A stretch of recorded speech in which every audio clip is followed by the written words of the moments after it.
O fim já começou. O princípio das dores. De acordo com a palavra de Deus, nós já estamos vivendo nos últimos dias. Nós vimos isso na revelação de Daniel ontem. Daniel falou para Nabucodonosor: o que Deus revelou para você é o que vai acontecer nos últimos dias. E agora nós vamos ver o que Jesus tem a dizer sobre os últimos dias. Vamos ver alguns gráficos para poder entender, visualizar o que o Senhor disse. Os últimos dias, de acordo com a Bíblia, são então desde a primeira vinda de Cristo até a volta dele. Neste período, neste intervalo, existem dois acontecimentos. Um chamado de princípio das dores e o outro da grande tribulação.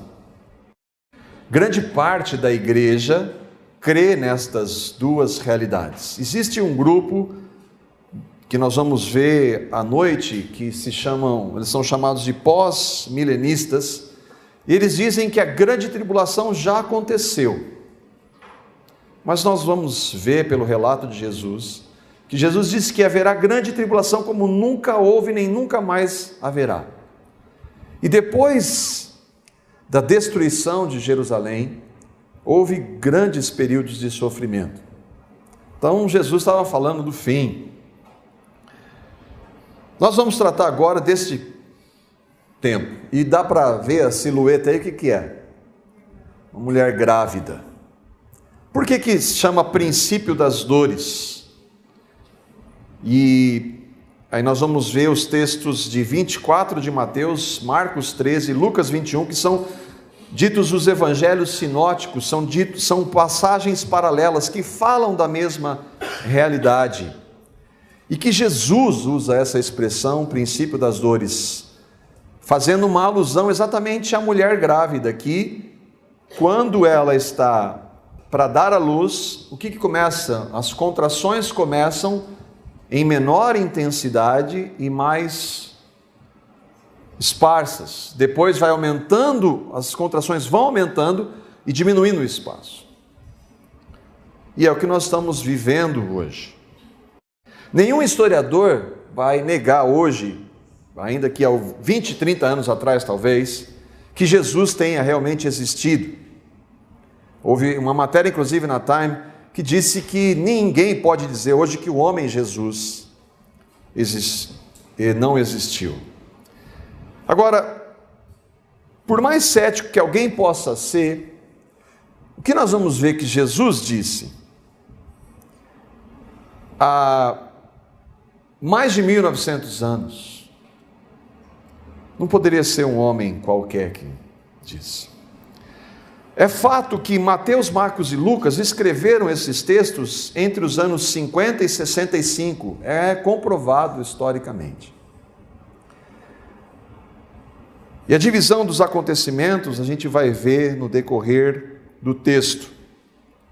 Jesus fala nesses três textos, ou neste um texto dividido nos três evangelhos, sobre a destruição do templo, sobre o princípio das dores, a grande tribulação e a volta de Cristo. E antes da gente entrar no princípio das dores, nós vamos ver a destruição do templo.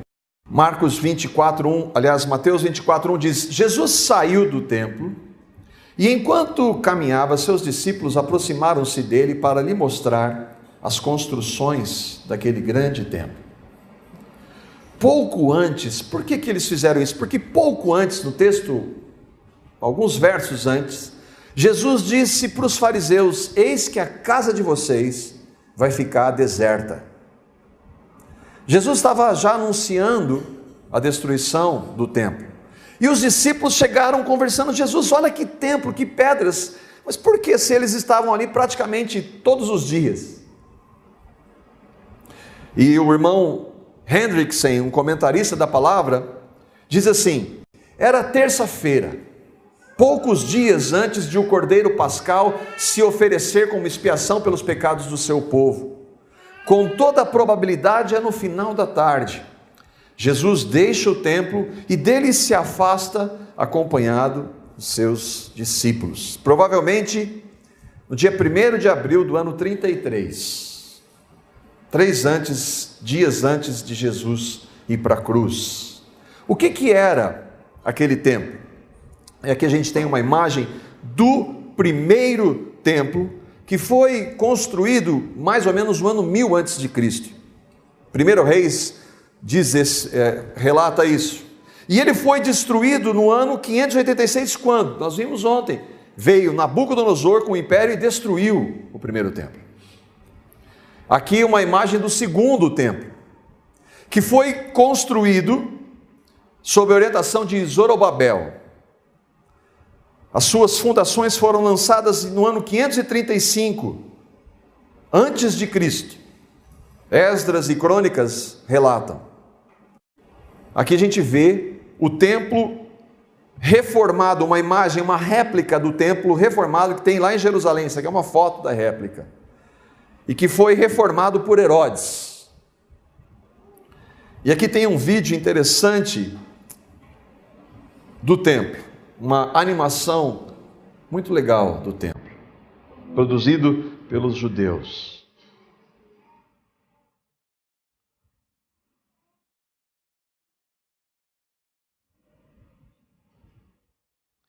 O templo era o centro da religião judaica. O próprio Deus havia instituído o templo, definido suas medidas, cada utensílio que havia lá dentro, os rituais. Por isso que os discípulos ficaram espantados quando ele disse: a sua casa vai ficar deserta. E era uma construção, nessa reprodução aí, mostra que era uma construção muito bonita e grandiosa.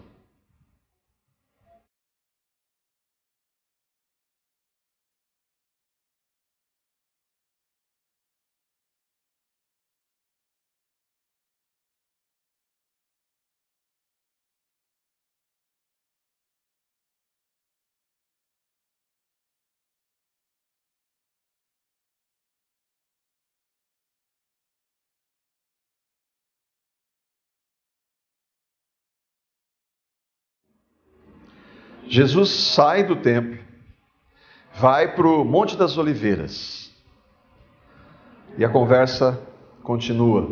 Jesus, que pedras!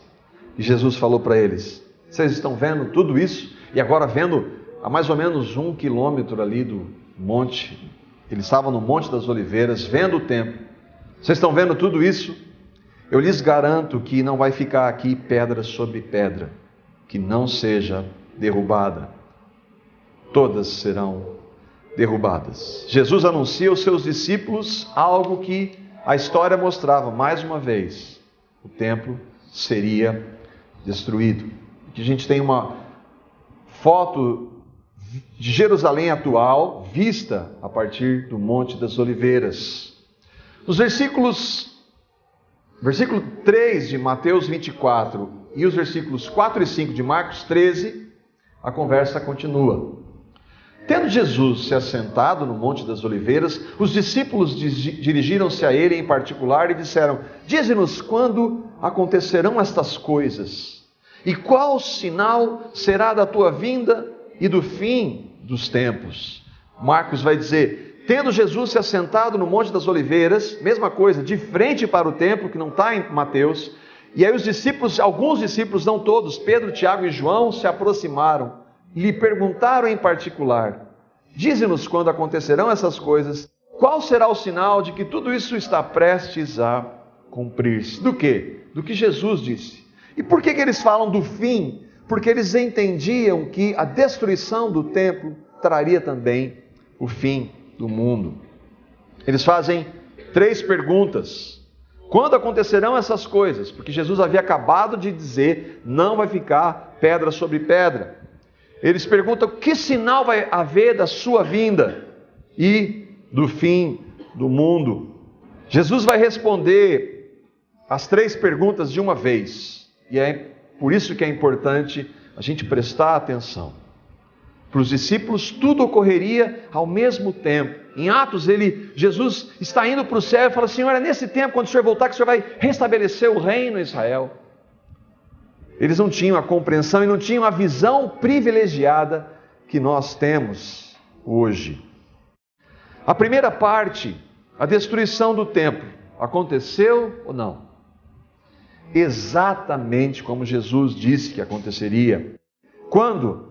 No ano 70, e aqui uma imagem, uma pintura muito conhecida da destruição, 37 anos depois de Jesus ter dito aquilo, em uma tentativa de revolução por parte dos judeus estavam sempre contra, lembra? Porque os romanos dominavam Israel e eles estavam sob o domínio de Roma, e eles estavam sempre com rebeliões. Lembra, por exemplo, quem foi escolhido entre Jesus e Barrabás? Quem era Barrabás? Era um revoltoso judeu. Eles estavam sempre tentando se desvencilhar do império. E no ano 66 houve uma grande revolução, e que acabou no ano 70 com a destruição. Este homem viveu na época, Flávio Joséfo. Olha o que ele disse: aquela construção, entretanto, Deus, desde há muito tempo, sentenciou as chamas, mas agora, dentro da revolução dos anos, chegou ao dia fatídico, o dia no qual de velho ele foi queimado. Joséfo era judeu. É verdade isso ou não? Isso aqui é prova. O arco de Tito, em Roma, que celebra a vitória dos romanos. O saque a Jerusalém, que está lá no arco de Tito. Ali eles estão levando os utensílios do templo, dentre elas a menorá, e onde a gente sempre vê o Muro das Lamentações, o único pedaço que ficou do templo. E aqueles judeus, ali a gente vê sempre eles, você vai ver no close ali que tem outras fotos, no meio dos vãos das rochas, um monte de papelzinho, orações dos judeus, pedindo a volta do Messias, ou a vinda do Messias, não a volta. São provas vivas da história, exatamente como Jesus disse que aconteceria. Então, a destruição do templo já aconteceu. Jesus anunciou. E ela realmente aconteceu. A gente volta então para a conversa de Jesus com os seus discípulos. E agora ele narra uma segunda ocorrência, o princípio das dores, que está em Mateus 24, de 1 a 14. Nós vamos ler o texto, depois vamos andar verso a verso. Jesus respondeu: cuidado que ninguém os engane, pois muitos virão em meu nome dizendo: eu sou o Cristo, e enganarão a muitos. Vocês ouvirão falar de guerras e rumores de guerras, mas não tenham medo. É necessário que tais coisas aconteçam, mas ainda não é o fim. Vocês vão ouvir disso, mas não tenham medo. Nação se levantará contra nação, reino contra reino, haverá fomes, terremotos e pestes. Pestes está em Lucas. Mateus não descreve, mas é a mesma passagem. Em vários lugares, Lucas também descreve e acontecimentos terríveis e grandes sinais provenientes do céu. 21:11. Tudo isso será o princípio das dores, daí o tema do nosso estudo. Eles então os entregarão para serem perseguidos e condenados à morte, e vocês serão odiados por todas as nações por minha causa. Naquele tempo, muitos ficarão escandalizados, trairão e odiarão uns aos outros, e numerosos falsos profetas surgirão e enganarão a muitos. Por se multiplicar a iniquidade, o amor de muitos esfriará, mas aquele que perseverar até o fim será salvo. E este evangelho do reino será pregado em todo o mundo como testemunha a todas as nações, e então, e só então, virá o fim. Jesus chama de princípio das dores, que é comparado então à mulher grávida. Os judeus falavam também do princípio das dores como o tempo do fim, não associando a mulher grávida, mas que seria um tempo de muita angústia, os profetas do Velho Testamento usam essa expressão. A figura é clara, princípio das dores. A gente vai ver cada um desses sinais. Quais são que Jesus disse? Eu tirei aqui, eu pensei 11 deles. Surgiriam falsos cristos, Jesus disse. Eles ouviriam de guerras e rumores de guerras. Haveria fomes, terremotos, pestes, acontecimentos terríveis e sinais no céu. Os cristãos seriam perseguidos por sua fé. Surgiriam falsos profetas. Uma grande apostasia aconteceria. Ocorreria um multiplicar da iniquidade. E a igreja jamais acabaria apesar de tudo isso. Irmãos, Jesus disse isso há mais de 1900 anos. Jesus disse isso quando ele tinha 12 seguidores que não eram nada. Quando a gente fala um profeta vem anunciar algo que vai acontecer hoje, a gente compara com o que Jesus disse dentro do contexto que ele disse, que tinha um punhadinho de seguidores e que todos eles negaram ele pouco antes de ir para a cruz. A gente deve levar em consideração que quem Jesus é, profeta e Deus. Surgiriam falsos cristos. A palavra Cristo não é sobrenome de Jesus. Cristo é o Messias, o ungido, e ela vai relatar muitos daqueles que viriam se dizendo Messias. Já no ano 44, surgem falsos Messias, dentro da própria palavra, Atos 5,36. Há algum tempo apareceu Teudas reivindicando ser alguém, e cerca de 400 homens se juntaram a ele. Ele foi morto, e todos os seus seguidores se dispersaram e acabaram em nada. Se aqueles homens seguissem o conselho de Gamaliel, eles não teriam seguido a Teudas. Flávio, aqui é o texto bíblico, mas o Flávio Josefo fala desse homem, quer dizer, ele teve uma certa expressão. Enquanto Cúspios, nome bonito esse, Cúspios Fados era procurador da Judéia, um certo charlatão, cujo nome era Teudas, persuadiu muitas pessoas do povo a acompanhá-lo até o Rio Jordão. Dizia que era profeta e que a sua ordem, o rio se separaria, abrindo fácil passagem para eles. O Rio Jordão, Teudas ia passar no meio a seco no Rio Jordão. Ano 132, um outro profeta chamado Simão Bar Coba, o filho da estrela, foi um líder judeu que comandou a terceira revolta judaica contra o Império Romano. Ocorrida, olha aí, mais uma revolta entre os anos 132 e 135 depois de Cristo. Ele se dizia o Messias. Ano 440, Moisés de Creta. De acordo com o Talmud é um comentário do Velho Testamento, da Tanakh. O Messias seria apresentado em 440 depois de Cristo.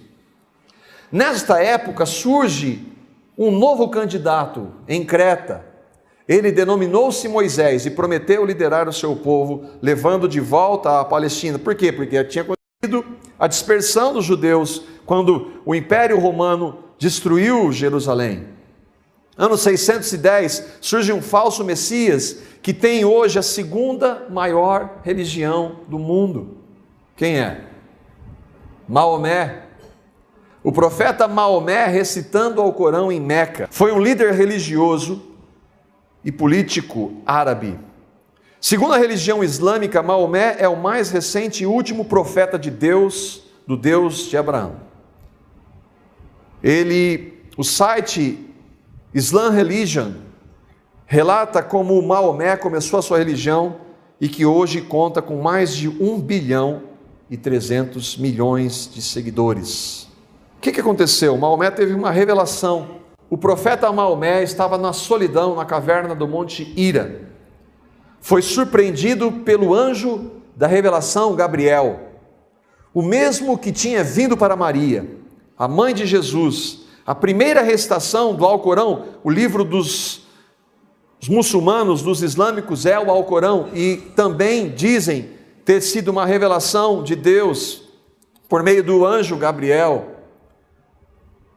Aí o primeiro texto: lê em nome do teu Senhor que criou o homem de algo que se agarra. Lê o que o teu Senhor é generosíssimo, que ensinou através do cálamo, ensinou ao homem o que esse não sabia. Um texto do Alcorão. Ano 684, um outro, chamado Abu Isa, da Pérsia, acreditava que era o último dos 5 arautos de Deus, anunciando a iminente chegada do Messias. Seus seguidores achavam que ele iria voltar depois da sua morte e trazer o fim dos tempos. Ano 1666, sugestivo. Sabatai Zevi foi um rabino cabalista e que dizia ser o tão esperado Messias judeu. Com a idade de 40 anos, foi forçado pelo sultão otomano e se converteu ao Islã. Outro grande falso Messias, Joseph Smith, esse é conhecido também, nascido na cidade de Sharon, nos Estados Unidos. Ele é fundador da Igreja de Jesus Cristo dos Santos dos Últimos Dias, que não tem nada a ver com Jesus Cristo bíblico. Como é que ele teve isso? Interessante. O que a palavra diz? Que o diabo se transforma em anjo. Maomé teve uma revelação de um anjo. Joseph Smith teve a revelação de um anjo. Esse não está na Bíblia, anjo Moroni, que disse para ele escrever o livro dos Mormons. E sabe o que está na capa do livro dos Mormons? Dá para ler ali ou não? Um outro testamento de Jesus. É o livro dos Mormons. O que é o livro dos Mormons para eles? É um volume das Escrituras Sagradas comparável à Bíblia, e faz um registro da comunicação de Deus com antigos habitantes das Américas, além de conter a plenitude do Evangelho eterno. Jesus acertou ou não? Ano 1954, esse morreu faz pouco tempo. Sun Myung Moon foi um líder religioso coreano autoproclamado Messias, fundador da Igreja da Unificação.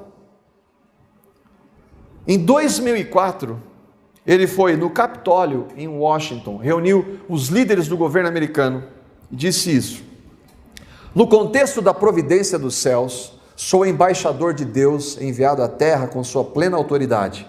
Sou enviado para realizar sua ordem de salvar os 6 bilhões de habitantes do mundo, restaurando-os para o céu com a bondade original em que eles foram criados. Sabe com quem esse homem esteve? Manuel Ferreira, deputado federal, líder máximo da CONUNAD, Assembleias de Deus Madureira, uma das ramificações da Assembleia de Deus. Falsos cristos, tem esses aí também. Vários. E Jesus vai dizer então, guerras e rumores de guerras. Quando Jesus disse isso, o Império Romano estava sob a Pax Romana. Havia um período de relativa paz. Mas, como Jesus disse, ocorreriam guerras e rumores de guerras, e aqui uma pequena relação das guerras desde o século I até o século XXI. Não precisa ler todas não, né? Século XIX, olha que interessante, século XIX, século XX, aí tem as duas maiores, século XX. Aqui a gente vê algumas das maiores ou as 10 maiores guerras que mataram, só elas, 110 milhões de pessoas.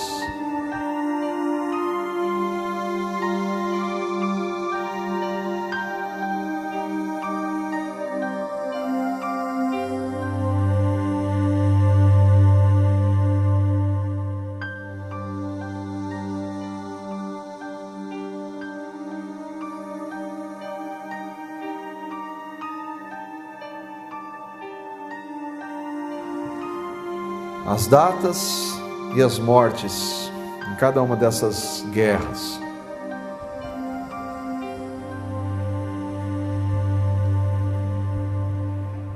Agora, século 21. Algumas que nós conhecemos, que estão praticamente a toda hora na mídia.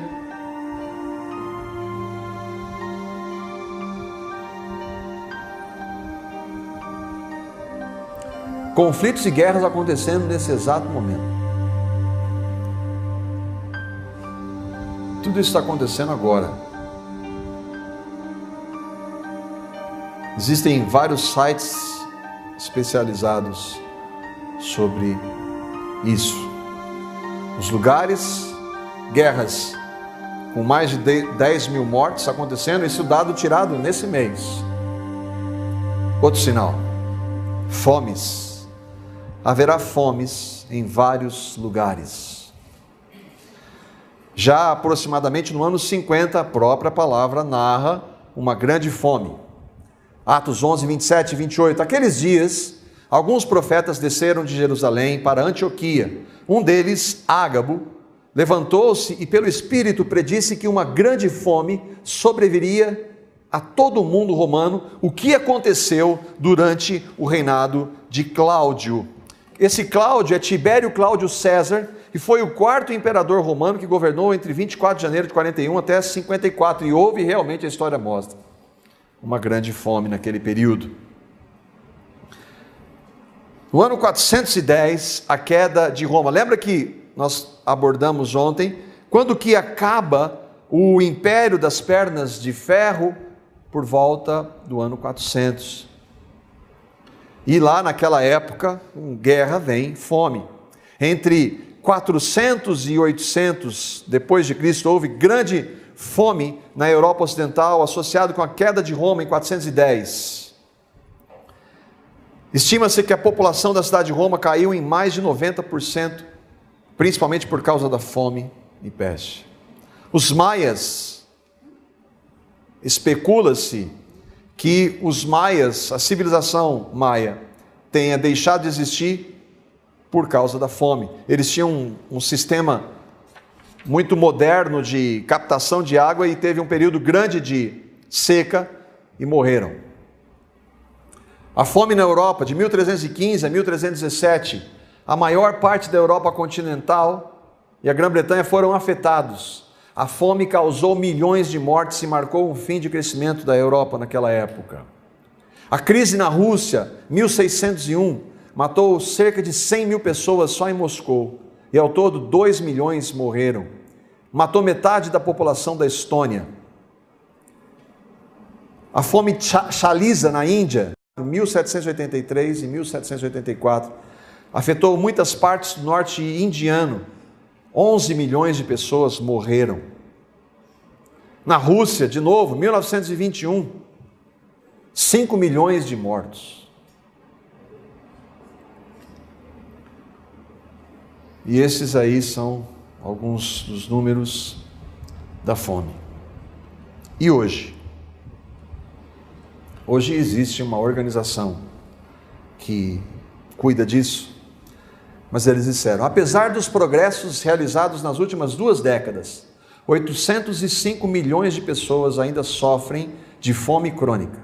Entre as crianças, estima-se que 161 milhões de menores de 5 anos de idade sofrem de malnutrição crônica hoje. Jesus vai profetizar então o quarto sinal, e aqui tem um vídeo. 最初は宮城県沖25秒後にさらに沖合で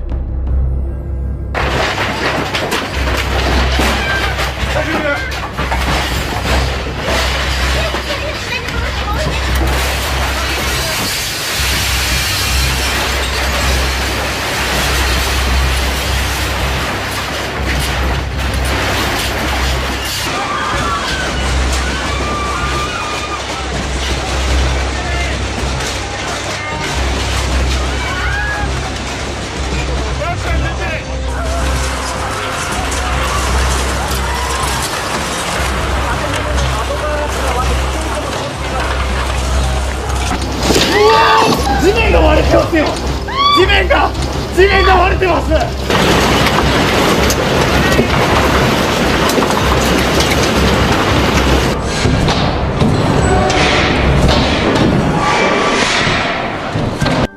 Haverá terremotos em vários lugares. As ruínas de Pompeia, destruídas nos anos 79.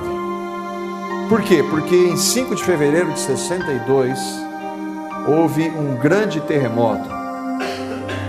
E aconteceu então, o Monte Vesúvio entrou em erupção por consequência do terremoto e dizimou as cidades de Pompeia e de Herculano. No ano 115, na Antioquia, aconteceu um grande terremoto. No ano 526 também um novo terremoto lá, onde 250 mil pessoas morreram. No Irã, em 856, 200 mil pessoas morreram. Na China, em 1920, 235 mil pessoas morreram. No Haiti, esse está recente, 220 mil pessoas. E aqui tem vários outros terremotos na história. E aí no dia 26 de dezembro de 2004, um maremoto, que é um terremoto no fundo do mar, causou tsunami. El tsunami ocurrido en el sureste asiático fue el desastre natural más devastador de la historia reciente. En ese fatídico 26 de diciembre del 2004, murieron 300.000 personas. Decenas de miles todavía son consideradas como desaparecidas y millones se quedaron sin nada. El terremoto marino de 9.15 grados en la escala Richter causó olas gigantes que llegaron hasta el Brasil. Los expertos dicen que los efectos aún se sienten en todo el mundo.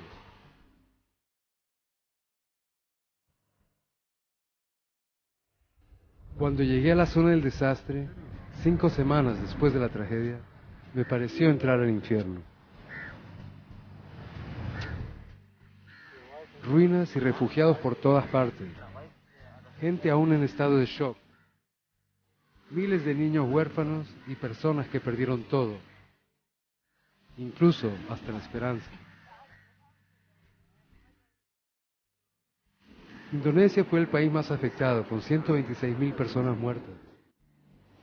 Millones perdieron sus viviendas y todo lo que poseían.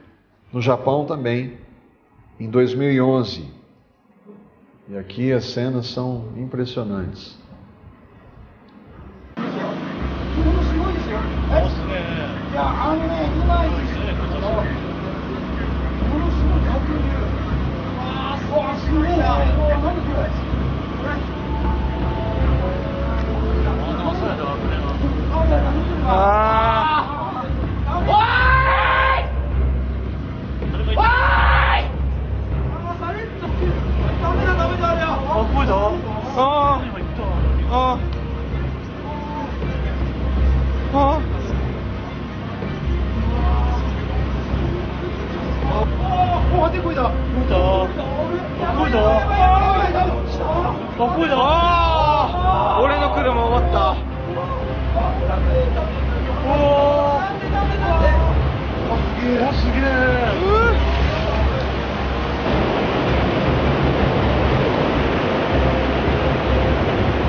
Jesus disse que esse período chama-se princípio das dores.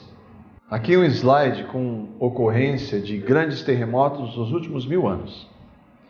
Do ano 1000 até 1800, 21. De 1800 a 1900, 18. De 1900 a 1950, 33. De 1950 a 1991, 93. De 1991 até 2004, 300. Aqui tem um site. Aqui são grandes terremotos que aconteceram no último mês. É que muitos deles não acontecem em lugares onde não tem população. Aqui são terremotos que aconteceram no último dia. Outro sinal que Jesus disse: haveria pestes em vários lugares. Nos anos 541 e 542, a peste negra foi uma epidemia que devastou o Império Bizantino. Estima-se que 50 milhões de pessoas morreram, ou 40% da população europeia. 1346 a 1350 houve uma outra peste negra. A pandemia de peste bubônica dizimou 75 milhões de pessoas aproximadamente, 1/3 da população da época. E aqui na imagem é um movimento religioso, místico que surgiu em relação à peste, ao desespero. 1918, a gripe espanhola. Foi uma pandemia do vírus H1N1 influenza e que se espalhou por quase todo o mundo. 500 milhões de pessoas foram infectadas e aproximadamente 75 milhões morreram. Gripe asiática, 1957. 2 milhões de pessoas morreram. A AIDS surgiu em 1960.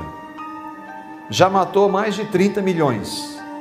E hoje tem 35 milhões de pessoas infectadas. Varíola, 1974, 15 mil pessoas. Cólera, entre os anos 2008 e 2009, no Zimbábue, matou 4.300 pessoas, 98 mil casos registrados. Gripe suína, essa a gente lembra. A gripe A começou no México, entre 120 mil a 400 mil pessoas. Ebola, esse está mais recente ainda. Em março de 2014, a Organização Mundial de Saúde informou um grande surto de ebola na Guiné, na África. Até o dia 16 de novembro de 2014, foram 15 mil casos e 5.700 mortes. É a segunda vez que ocorre uma epidemia de ebola nos últimos 15 anos. Da outra vez também morreram mais ou menos 5 mil pessoas. E uma praga, uma peste que muitos de nós conhecem de perto. Existem mais de 200 tipos de câncer que podem se desenvolver em qualquer pessoa, não importando sexo, raça ou idade. Ela pode se manifestar a qualquer momento, em qualquer parte do corpo. Em sua grande maioria, suas derivações têm diferentes causas, sintomas e tratamentos. É uma peste. De acordo com a Organização Mundial de Saúde, todo ano morrem de câncer 8 milhões de pessoas. Outro sinal. Sinais do céu. Bom, aí o texto se limita a dizer que haverá acontecimentos terríveis e grandes sinais provenientes do céu. Nós não sabemos o que isso significa. A palavra sinal é usada na Bíblia como algo espantoso ou mesmo um milagre. Alguns têm relacionado a meteoros, que apareceu recentemente lá na Rússia,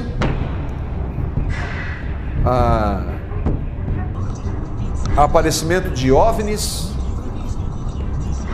e as luas de sangue. Ultimamente tem se falado muito sobre isso, das luas de sangue.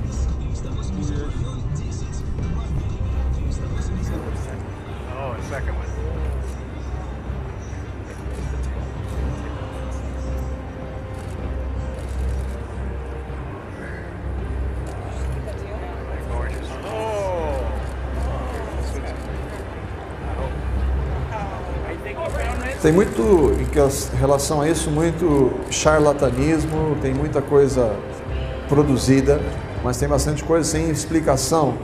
E alguns usam, inclusive, para dizer que o diabo usaria disso para enganar as pessoas, né? Mas é especulação. As luas de sangue está bastante em voga hoje, mas tem furos nessa profecia aí. Essa ideia das luas que vão se manifestar durante tem alguns furos aí que não dá nem para a gente poder entrar. Alguns estão dizendo que agora é o fim mesmo, porque Jesus disse que a lua se tornará em sangue. Mas tem furos nessas profecias aí que está bombando na internet. E essa é forte. Então eles os entregarão para serem perseguidos e condenados à morte. Vocês serão odiados por todas as nações por minha causa. Naquele tempo, muitos ficarão escandalizados, trairão e odiarão uns aos outros. Irmãos, na ideia de um evangelho que está aí hoje, isso aqui não faz parte. A ideia do dinheiro e saúde, em nome de Jesus, você não vê isso aqui. Jesus disse em João, capítulo 15, versículos 18 a 20: se o mundo os odeia, tenham em mente que antes odiou a mim. Se vocês pertencessem ao mundo, o mundo, os amaria como se fossem dele. Todavia, vocês não são do mundo, mas eu os escolhi tirando-os do mundo, por isso o mundo os odeia. Lembrem-se das palavras que eu lhes disse: nenhum escravo é maior do que o seu senhor. Se me perseguirem, também perseguirão a vocês. O que isso tem a ver com essa proximidade de igreja e mundo que a gente vê hoje? Evangelho e mundo tão parecido. A história verdadeira, da verdadeira igreja, é feita de perseguição. No início, a gente já vê Estevão sendo apedrejado. E a história dos apóstolos? A Bíblia não mostra, não relata a morte deles. Mas a história diz de cada um deles. Tiago foi decapitado. Tomé foi morto por uma lança. Mateus foi morto à espada. Tiago, irmão de Jesus, foi atirado do pináculo do templo. Bartolomeu, Natanael, foi chicoteado até a morte. André foi crucificado. Tomé foi morto por uma lança. Matias foi apedrejado e depois decapitado. Matias, a única coisa que a gente sabe é que ele foi sorteado lá, ninguém sabe mais nada, mas foi apedrejado e depois decapitado. João ficou preso em Pátimos.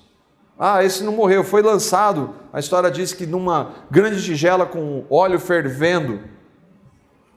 E depois ele morreu velho em Éfeso. Segundo Eusébio, que foi bispo de Cesareia, Pedro foi crucificado em Roma de cabeça para baixo porque ele pediu. Paulo, acredita-se que quando a perseguição levantada contra os cristãos por Nero no ano 64, sob o pretexto do que os cristãos haviam colocado fogo em Roma, Paulo e Pedro selaram a verdade com o seu sangue, este último sendo crucificado de cabeça para baixo e o primeiro sendo decapitado entre os anos 64 e 65.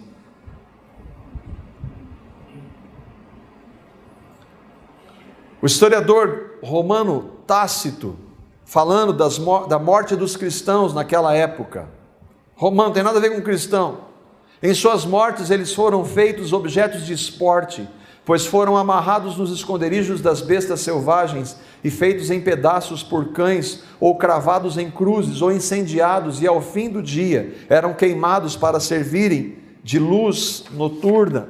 E aqui uma pintura de alguns séculos retratando isso. O clímax da perseguição se deu sob o governo de Diocleciano e Galério, no final do século III, início do século IV.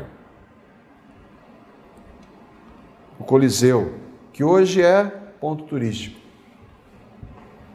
E aqui a gente vê uma pintura muito conhecida, eu creio que vocês já viram, dos cristãos orando antes de serem comidos por leões. E lá ao fundo, depois eles crucificavam e tacavam fogo. as perseguições continuaram em alguns países. Houve depois a oficialização da fé cristã em Constantino, e aí parou a perseguição. Bom, parou a perseguição e aí veio a enxurrada de heresias que hoje permeia a igreja. Tertuliano disse assim: o sangue dos mártires é a semente da igreja. A igreja cresce quando tem perseguição, quando não tem, ela se mistura. A gente está vendo isso hoje. A história vai mostrar que, séculos depois, na tentativa de voltarem às Escrituras, muitos irmãos foram mortos pela Igreja Católica Romana. E aqui a gente vê alguns desses homens, porque queriam voltar para a palavra, só isso. John Huss morreu numa fogueira louvando o Senhor. John Wycliffe morreu velho, mas porque ele queria que as pessoas tivessem acesso à Bíblia. Trataram de heresia, tiraram ele do túmulo e jogaram suas cinzas no rio. Era um herege porque ele queria que as pessoas tivessem acesso à palavra. Nos séculos 14, 15 e 16, esses homens foram usados, cada um no seu período, por Deus. E foi nesse período que a Inquisição, ou a Santa Inquisição, um tribunal religioso criado pela Igreja Católica Romana, para condenar todos aqueles que eram contra os dogmas pregados por ela, fez grande perseguição contra os cristãos. Aqui uma pintura famosa de Lutero, que queria que a igreja voltasse à palavra, mas ela não quis. Lutero vai diante do rei Carlos V e do clero, vai morrer, se não houve na soberania de Deus, ele não permitiu que isso acontecesse.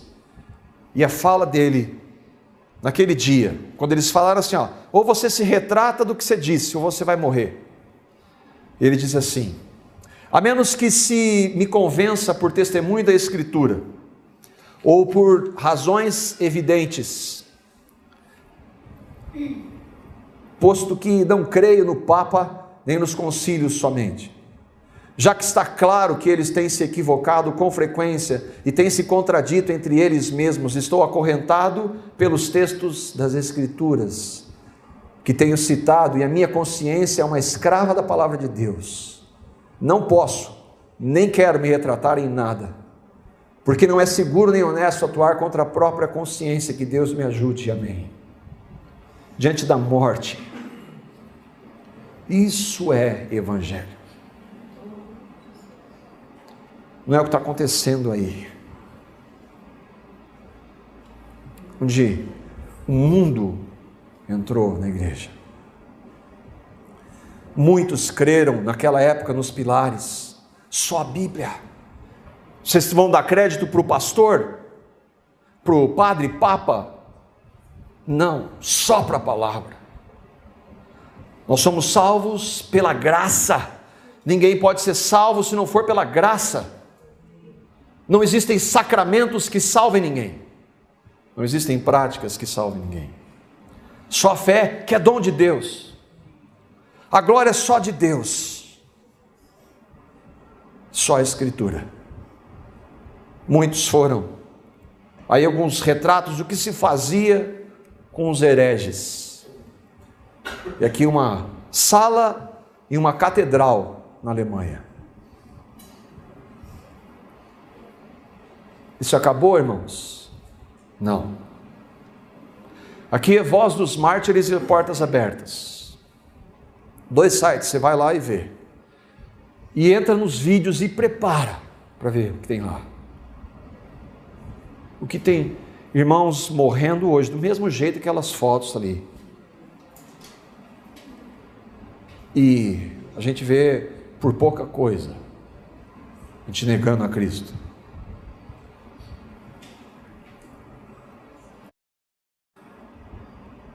Aqui as áreas do mundo onde há perseguição a cristãos hoje. Aqui os países onde tem perseguição hoje. E aqui o testemunho de um irmão desse país, da Somália. 1 year ago, this Muslim convert to Christianity was awakened in his home by al-Shabaab soldiers. We agreed to protect his identity and give him a different name, Abdi.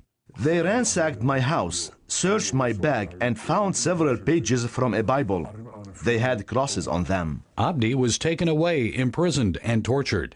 Tell me what they then did to you and what they said to you. I was blindfolded, and they put me in a dark, underground cell. They beat me up with a wooden baton. They wanted to know where I got the Bible pages, and if I knew of any others like me. When they finally took the blindfold off, I noticed 3 dead bodies in the room. They placed them there just to frighten me. His torturers said they were going to kill him. The guards thought they had locked our cell door, but it wasn't locked. We opened it, ran to the wall, and started climbing. The guards opened fire on us. Bullets killed one of my cellmates, but the other prisoner and I jumped over the wall. Reunited with his family, Abdi is now living in a safe place. He says he still suffers physical pain from the torture he endured. Spiritually, he feels closer to God. I was happy to go through all this because now I'm stronger spiritually. People prayed for me to escape. Their prayers are what saved my life. I was happy. Fui feliz por sofrer isso. Quem disse isso em Atos? Prenderam, mandaram eles calar a boca. Falou assim, ó, importa antes obedecer a Deus do que aos homens. Eles não amaram mais a sua vida. E nós, irmãos?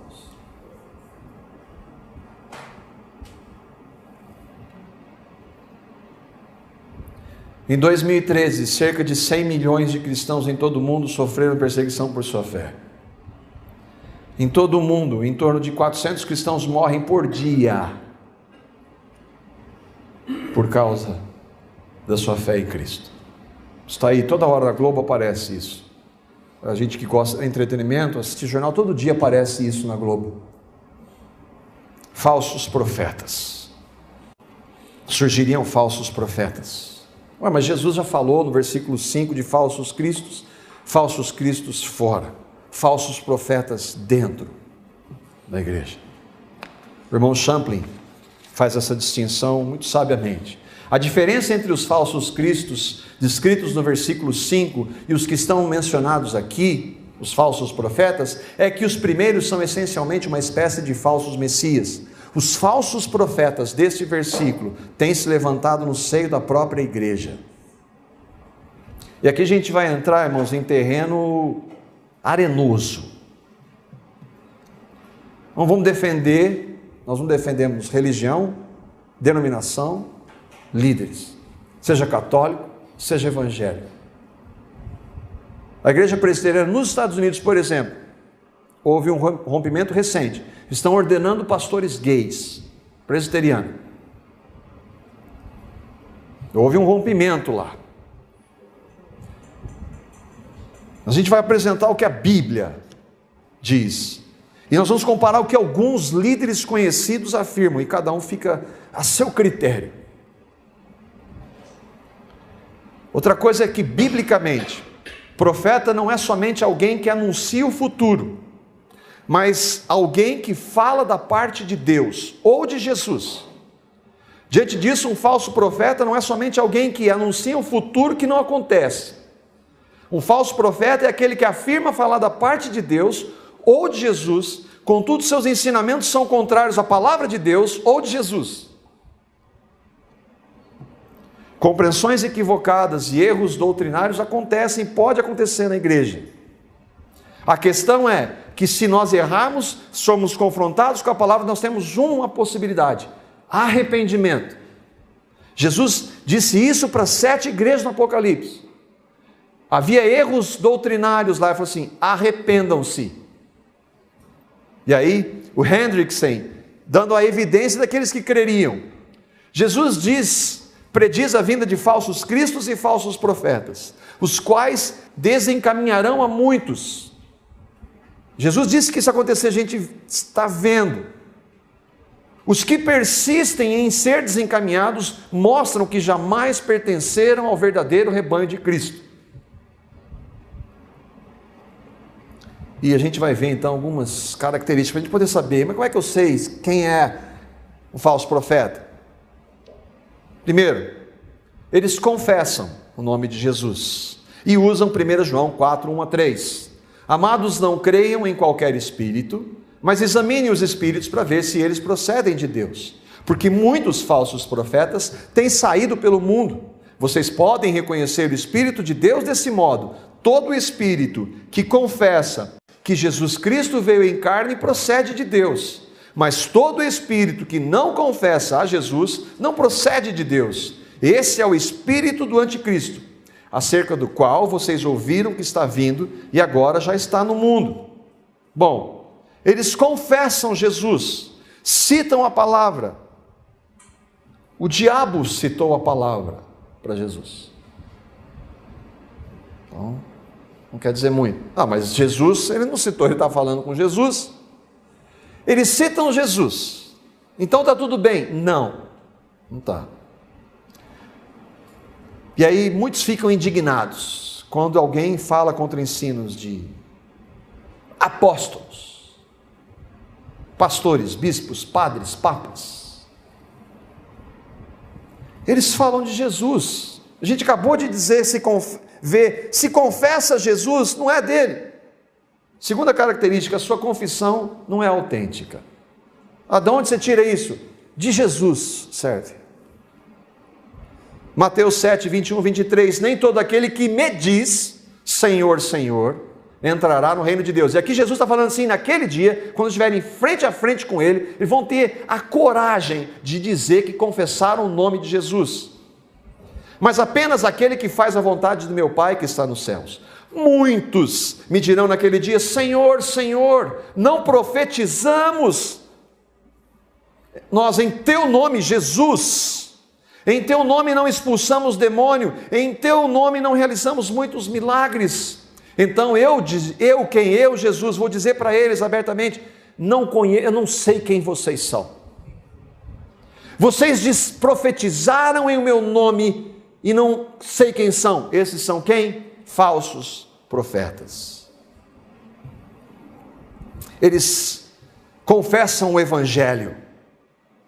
O que eu receio, 2 Coríntios 1, 11, 3 e 5, o que eu receio e quero evitar é que, assim como a serpente enganou a Eva com a sua astúcia, a serpente não falou assim, não chegou para Eva e falou assim, eu sou o diabo, eu estou aqui para enganar você. A mente de vocês seja corrompida e se desvie da sua sincera e pura devoção a Cristo. Pois, se alguém lhes vem pregando um Jesus, que não é aquele que pregamos, ou se acolhem um evangelho diferente do que acolheram, ou um espírito diferente do que aceitaram, vocês o suportam facilmente, vocês são responsáveis por isso. Todavia, não me julgo e nem um pouco inferior, olha que coincidência, a estes super apóstolos. Existem hoje no mundo mais de 10 mil apóstolos. E eles são super apóstolos.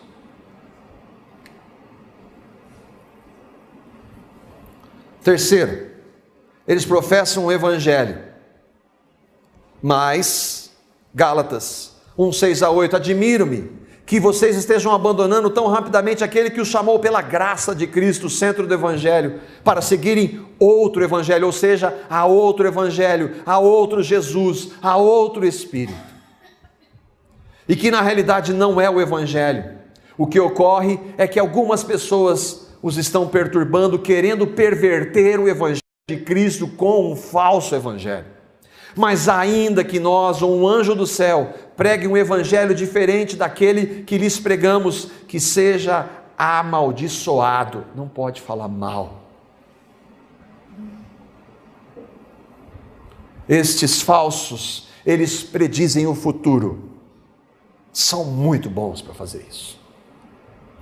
Como é que eu sei se eles estão falando a verdade?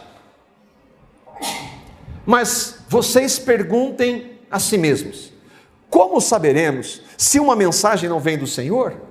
Se o que o profeta proclamar em nome do Senhor não acontecer, nem se cumprir, essa mensagem não vem do Senhor. É simples assim. Aquele profeta falou com presunção, não tenham medo dele. Ele é um falso profeta. Se ele disse que vai acontecer em nome de Jesus, não aconteceu, ele é um falso profeta, seja ele quem for, quantas pessoas o sigam ou não. Ah, mas está fácil. Assim é fácil. Falou que não é, mas tem gente seguindo a toda hora. Gente que diz que vai acontecer e não acontece e está lá a mesma multidão seguindo. Agora tem um problema. E pode complicar.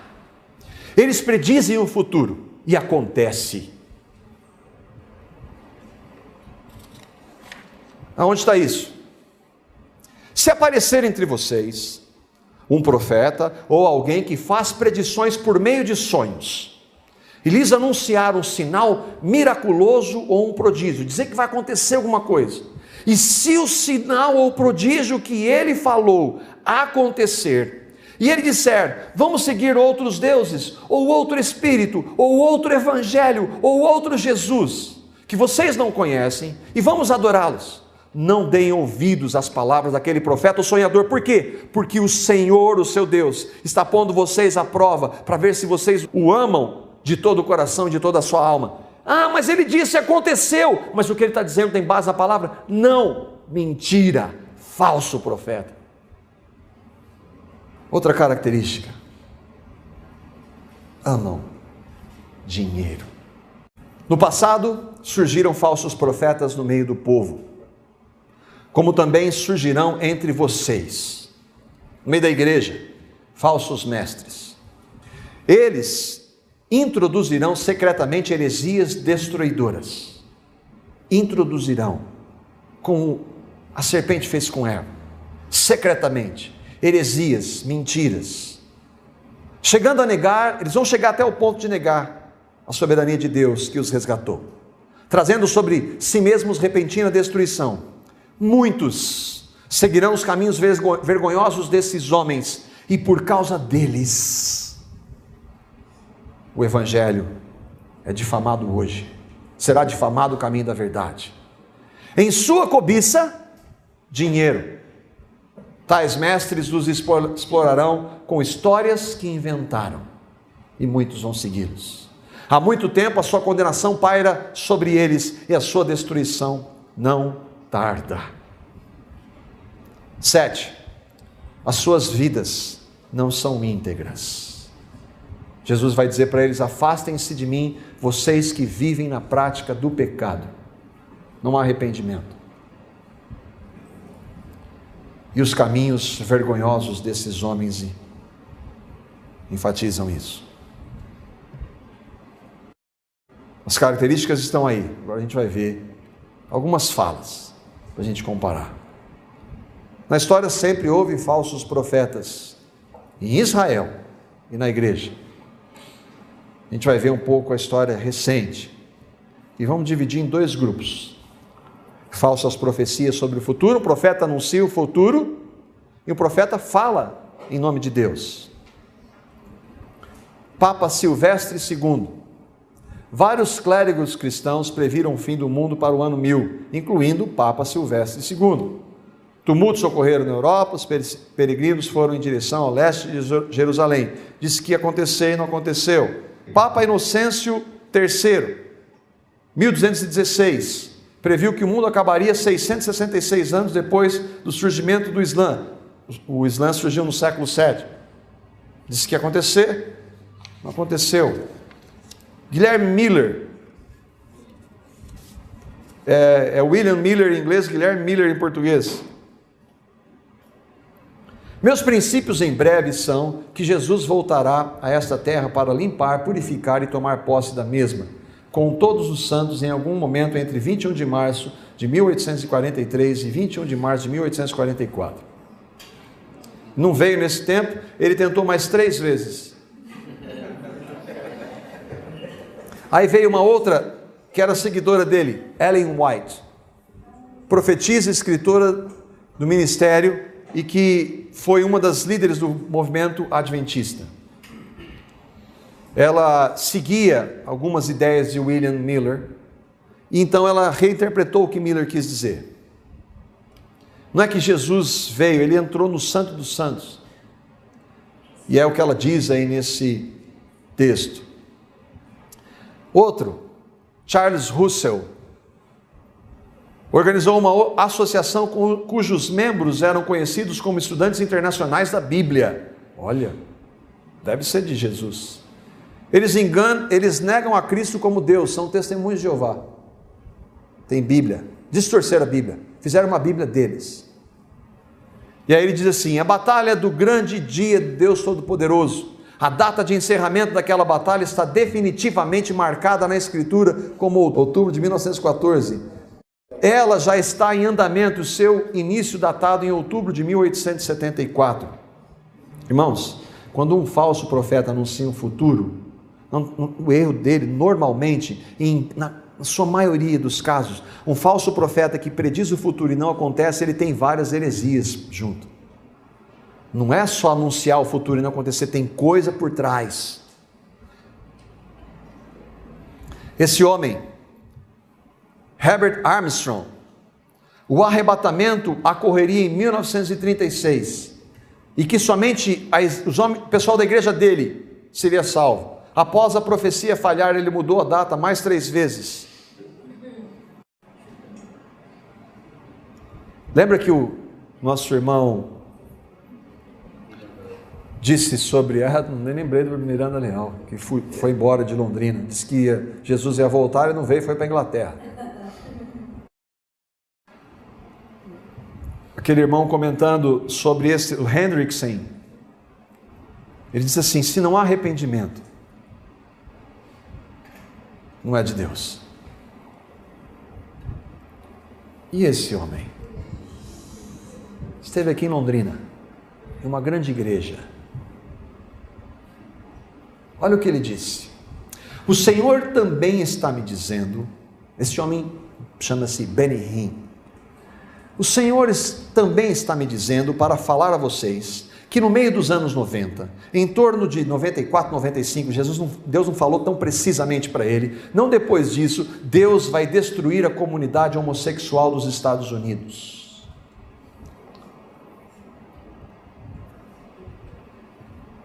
Aí isso ele disse em 89, ele veio para o Brasil em 94, o Deus Todo-Poderoso está me dizendo que esta cidade de São Paulo vai se dobrar ao nome de Jesus, aleluia. Eu vou profetizar algo para vocês, lembrem-se, eu lhes falei isso, hoje, quarta-feira, março 16 de 1994, e tudo vai começar em 6 meses, e quando isso acontecer, este pastor, referindo-se a hoje ao apóstolo Estevão Hernandes, Deus vai usá-lo para ser uma influência poderosa sobre os políticos dessa nação. Falsos profetas trazem heresias, eles não somente dizem algo que não vai acontecer. Heresias, o que são? A palavra heresia, de 2 Pedro 2,1, se aplica a doutrinas e práticas que são contrárias à Bíblia, a palavra de Deus. Elas são chamadas também de doutrinas de homens. E aqui a gente volta um pouquinho na história. Sabe o que significa Papa? Vicário de Cristo. Sabe o que significa vicário? Substituto. Ou seja, o Papa é substituto de Cristo na terra. Nós declaramos, dizemos, definimos e pronunciamos que é absolutamente necessário para a salvação de toda criatura humana a sujeição ao Pontífice Romano, Papa Bonifácio VIII, 607. Mas era aquele tempo. O Papa é Cristo em exercício, Cristo em jurisdição e poder. Nós nos prostramos perante a sua voz, ó piedoso, o Papa, como perante a voz de Cristo. Concílio do Vaticano, aquela está mais perto, 1870. Papa Leão XIII. Nós ocupamos sobre a terra o lugar do Deus Todo-Poderoso. Falsos profetas trazem heresias. Algumas heresias da chamada Igreja Católica Romana, veneração de anjos e santos mortos. Aqui tem os anos de quando isso foi entrando. Lembra quando começa? Antes havia perseguição, acabou a perseguição, veio a oficialização da religião. A religião trouxe todo mundo junto vieram as heresias, e na história elas foram entrando, e hoje a gente está vendo o que está acontecendo. Culto de Maria como mãe de Deus, instituição da doutrina do purgatório, que nada mais é do que negar a suficiência do sacrifício de Cristo. Venda de indulgências, que deixou muita gente brava na época da Inquisição. Matava porque estava perdendo dinheiro. Tradição tem autoridade igual à Bíblia. O que a Igreja Católica diz e crê hoje em relação a ela e a Bíblia? A Igreja Católica Romana tem o mesmo nível de autoridade da Bíblia. Para nós é só a Bíblia. A Imaculada Conceição da Virgem Maria. Maria nasceu sem pecado. A Assunção de Maria. Maria foi para o céu. Ela não vai passar pela ressurreição. Este homem é um pregador evangélico. Ele morreu. Kenneth Hagin. Ele diz assim: o homem foi criado nas mesmas condições que Deus, e ele poderia se colocar na presença de Deus sem nenhuma consciência de inferioridade. Deus nos fez na mesma classe de ser que ele é. O homem vive em termos de igualdade com Deus. Esse homem tem influência em muita igreja hoje. Muita igreja. Da TV, inclusive.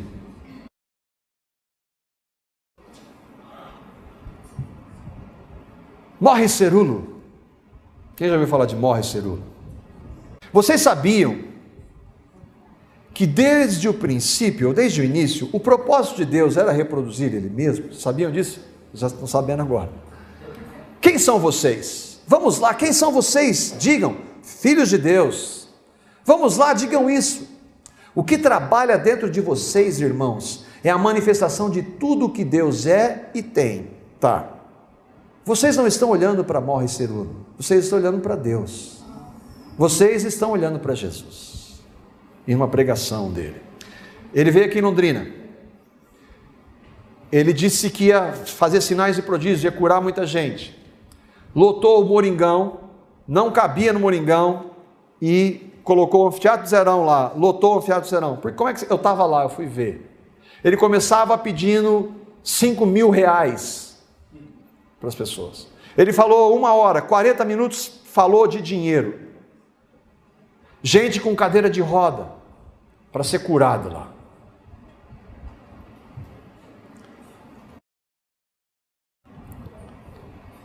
Vamos ver um vídeo dele aqui. Isso é recente. Deus disse a mim, filho, eu quero que tu digas ao meu povo, nesses últimos dias, eu tenho uma unção especial que eu vou liberar sobre o meu povo. Algo que eu nunca jamais fiz antes. Eu vou liberar sobre eles uma unção financeira. E eu quero te dizer hoje, algo que nunca aconteceu antes na tua vida vai acontecer a ti. Hoje, neste programa, eu vou orar em poucos momentos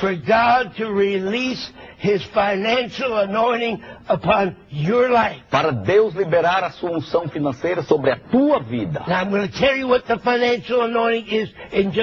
Eu vou te dizer o que é essa unção financeira em poucos momentos. Mas eu quero que você faça isso. Existe um telefone aí na tela agora mesmo. God to give you the financial anointing. Se você quer que Deus te dê a unção financeira, the end time financial anointing, a unção financeira dos últimos dias, I want you to pick up that phone. Eu quero que você pegue esse telefone. And I want you to make a commitment. E eu quero que você faça um compromisso. For 900 reais. Essa igreja é uma igreja nos Estados Unidos que tem 30 mil membros. O pastor da igreja chama, olha o nome interessante do cara, Creflo Dollar. É o nome dele, né? Olha o que ele disse: cavalos produzem cavalos, cães produzem cães, gatos produzem gatos. Mas se Deus diz, façamos o homem à nossa imagem, o que eles, ele está falando deles, eles, a trindade de Deus, produzem. Eles produzem deuses. Eu vou dizer a vocês agora mesmo, vocês são deuses, porque vieram de Deus. Eu lembro de alguém dizendo isso há muito tempo atrás. Como Deus sereis. Outro. Jeová Jiré, o Deus provedor. Campanha Jeová Jiré, a campanha do dom de adquirir riquezas.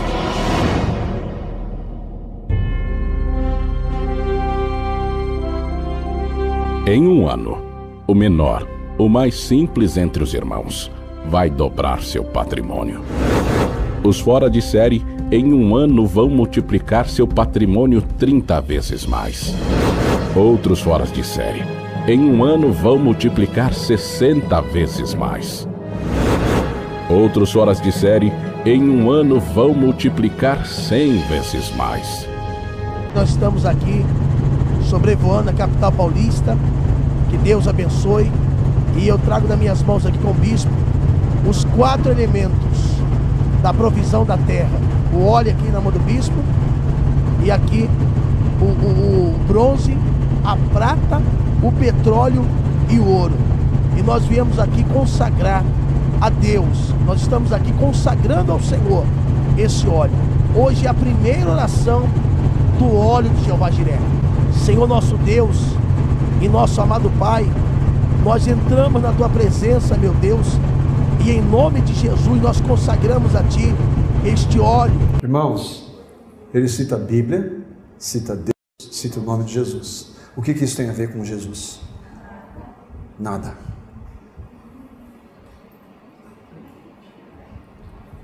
E esse aí? Olha o que ele diz. Essa não é inacreditável não, porque está na Bíblia, né? Adoro falar sobre aborto, planejamento familiar, para levar as pessoas a uma vida de melhor qualidade, menos violência, menos morte, menos mortalidade infantil, menos doenças, enfim, menos todo o mal que nós temos visto na nossa sociedade. Eu sou a favor do aborto, sim. Eu sou, e digo isso alto e bom som, com toda a fé do meu coração, e não tenho medo nenhum de pecar. E se eu estou pecando, eu cometo esse pecado consciente. Se eu não acredito nisso, porque é uma questão de inteligência, não é questão nem de fé, é uma questão de inteligência, de razão. Lá em Nova York, depois que foi promovido a lei sobre aborto, a criminalidade diminuiu assustadoramente. Por quê? Porque deixou de nascer criança revoltada. Porque a criança revoltada é uma arma contra nós, é uma arma contra a sociedade. E esse aí? Eu estou chamando, é inspiração de Deus, representando a Santíssima Trindade, Pai, Filho e Espírito Santo. Você vai dar 30% do que você ganhar, seja pouco, seja muito, você vai ser fiel para esta obra. Ele inventou o trízimo. Igreja Batista. Tinha que ter Igreja Batista. Olha o nome. Igreja Batista Missionária Novo Nascimento. Mas deve ser muito crente. Hein? Sabe quantos membros? 25 mil membros. Bispo Ed Long. E olha o que eles fizeram com o Bispo Ed Long na igreja dele. Now, Bishop, you'll have a seat. Praise God. He's now positioned in a position of power and authority. He has given within him a belt. On one side is justice, and the other is blessing. He now is given the Constitution of God as a king. I give this to you, Bishop, as a sign of covenant, as a sign of release, as my sign of love for you. Amen. My brothers will come forth. 4 sons representing the 4 corners of the earth. They'll raise him up right now. He now is raised up from a commoner to a kingship. Come on, raise it up. And I'll walk him around.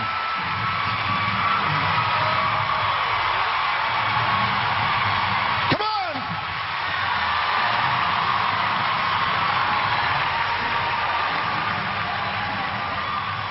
Come on, praise God. 9º sinal. Apostasia. Muitos falsos profetas e enganarão a muitos. Jesus disse que no tempo que ele voltar, muitos profetas vão surgir. Paulo também disse isso em 2 Tessalonicenses capítulo 2, versículo 3. Ninguém de maneira alguma vos engane, porque não será assim, sem que antes venha a apostasia. Nós vamos falar disso à noite. O assim é o encontro dos cristãos com Cristo. Não vai haver encontro de cristãos com Cristo sem que antes venha a apostasia e se manifeste quem? O homem do pecado, filho da perdição, que é quem? O anticristo. Aumento da iniquidade. Devido ao aumento da iniquidade, o amor de muitos esfriará. Iniquidade, irmãos, na luz da palavra, é mais do que maldade. É uma disposição contrária à vontade de Deus. É a falta total de temor a Deus. É fazer o que se faz em nome de Jesus sem um pingo de temor. Deus me falou, em nome de Jesus, fala o que vem na mente.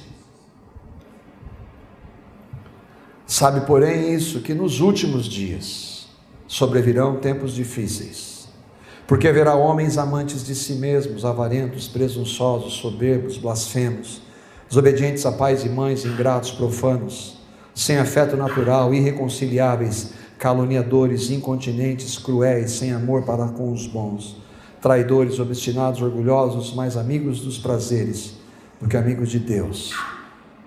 E os homens maus e enganadores irão de mal a pior. Onde que acontece? Onde a gente vê isso? Em tudo.